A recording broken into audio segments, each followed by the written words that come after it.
Bertemu kembali, Saudara. Semburan lumpur yang terjadi di Pondok Pesantren Nurul Alamiah Desa Wajok Hilir menghebohkan warga.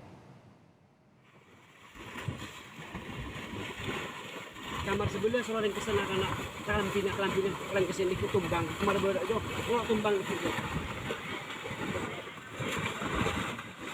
Semburan air bercampur lumpur ini terjadi di Pondok Pesantren Nurul Alamiah Desa Wajok Hilir, Kabupaten Mempawah, Kalimantan Barat. Kemunculan semburan air bercampur lumpur ini sontak membuat heboh warga dan netizen di media sosial. Akibat semburan ini, sejumlah bangunan pondok pesantren rusak dan digenangi lumpur. Subhanallah, subhanallah, subhanallah, subhanallah.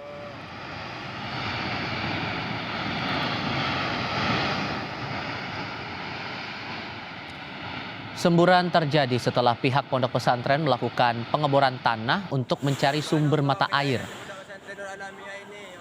Pengeboran sumur dilakukan sedalam 40 meter tepat di belakang ruang laboratorium.